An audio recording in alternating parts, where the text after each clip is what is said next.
Welcome to The Hidden Truth. We're still pretty new to YouTube, and we're looking to expand our channel. If you enjoy our videos, please consider sharing them on social media or other UFO communities. Your support means everything to us. 1953 to 1954, UFO sightings above Fort Meade.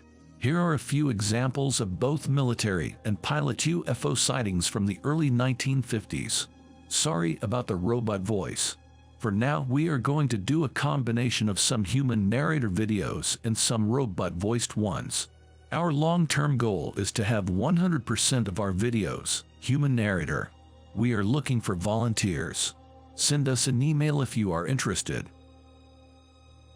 On December 7, 1953, according to Army intelligence records, Private First Class Alfred DeBonis and Sergeant First Class James Conley sighted an unidentified object directly above the headquarters battery, 89th Battalion, at Fort George C. Meade, Maryland, where the National Security Agency, established in 1952, was later sighted. At 21:30 hours, the witness's attention was drawn to an object, which made a noise that resembled the sound of an artillery shell in flight. The sound was not like that of an airplane or a truck. There were no further sounds after the initial whirring noise, the report states, and adds. The object was white and shining like a star. It appeared to be large, very high, and shaped like a round ashtray. It moved with an erratic motion, eventually fading out of sight in an northeasterly direction. DeBonis and Conley observed the object for about 20 minutes. On April 29, 1954, at 22:11 hours, an unidentified illuminated object was observed above the 2nd Army radio station, Fort Meade, by the supervisor radio operator and two co-workers, Corporal Flath and Private First Class Ho. Described as round in shape, the color of the sun, and 3 or 4 times the size of a large star, the object appeared out of the sky from the southwest at an undetermined speed. The light emitted by the object was blinking on and off as the object moved across the sky in a straight path, the report states.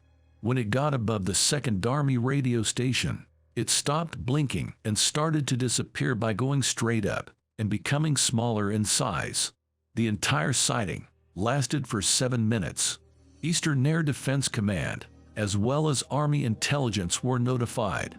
Army personnel had strict orders not to discuss their sightings with unauthorized parties, as the following order, signed by Colonel Charles L. Oden, Chief of Staff, shows. Persons involved in sightings will not discuss or disseminate such information to persons or agencies other than their superior officers and other personnel authorized by the Acting Chief of Staff, G2, this headquarters. 1954. Mystery aircraft. In an earlier video, we refer to the many reports of mysterious unidentified aircraft as opposed to discs, cigars, and so on, seen over Scandinavia, and, to a lesser extent, the US and Britain in the 1930s. These bizarre sightings have continued to be reported over the years, and I am convinced that the intelligences responsible for UFOs are able either to construct duplicates of our own aircraft or to manifest themselves in such a way that we are duped into believing they are conventional aircraft, presumably for purposes of subterfuge. One Air Force intelligence report that describes an exceptionally well-documented sighting of a strange aircraft occurred directly over Carswell AFB, Texas, on February 4, 1954, at approximately 2300 hours in full view of the control tower personnel. The object was first detected by Carswell Ground Control Approach Station at a distance of 13 to 15 miles and showed up as a 1-inch return on the radar scope at a distance of 10 miles. Because the object was approaching the airfield, the GCA operator notified the aerodrome officer of the day, as well as the control tower.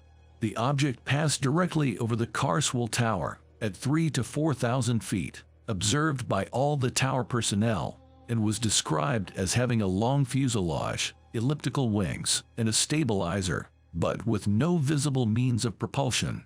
No sound could be detected. The aircraft had a very bright light in the nose and tail, and two yellowish lights on the bottom of the fuselage.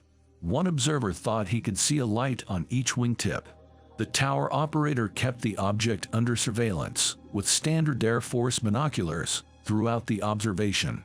Subsequent investigations revealed that no local aircraft were responsible and that there was no unusual activity, meteorological, astronomical, or otherwise, that could contribute to the sighting. The witnesses, all named, were described as completely reliable, and as to the content of the report, probably true. The Joint Chiefs of Staff, the CIA, and the NSA were included in the distribution list. 1953 to 1957, near collisions with airliners.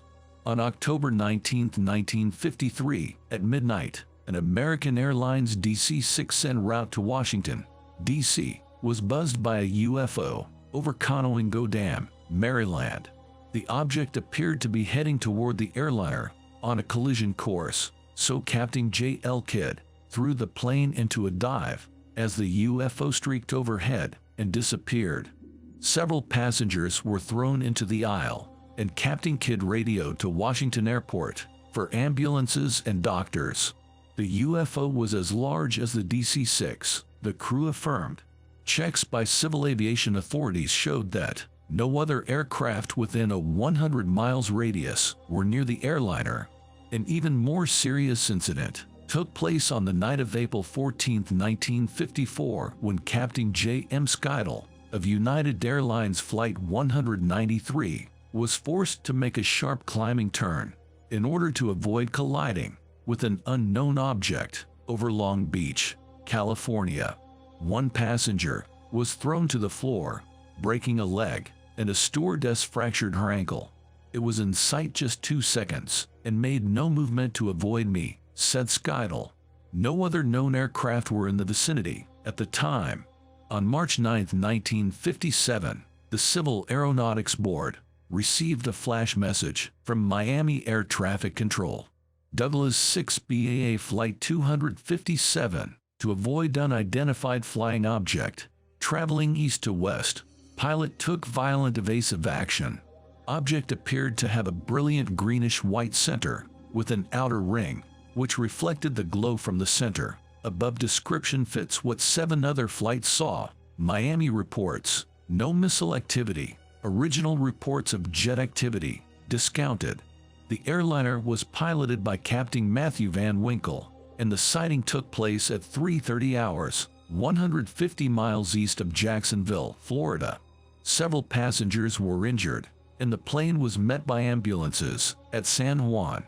On July 17, 1957, Flight 655, en route from Dallas to Los Angeles, with Captain E. Bachner at the controls, had a near miss with an object at least the size of a B-47, 100 miles east of El Paso, Texas. 2 passengers suffered slight injuries and had to be taken to hospital on landing. No known aircraft were in the vicinity at the time. Resources above top secret. Timothy Good, 1988. My take: the evidence just keeps piling up. Qualified pilots and observers all seeing things that cannot easily be explained away. No swamp gas and temperature inversions here.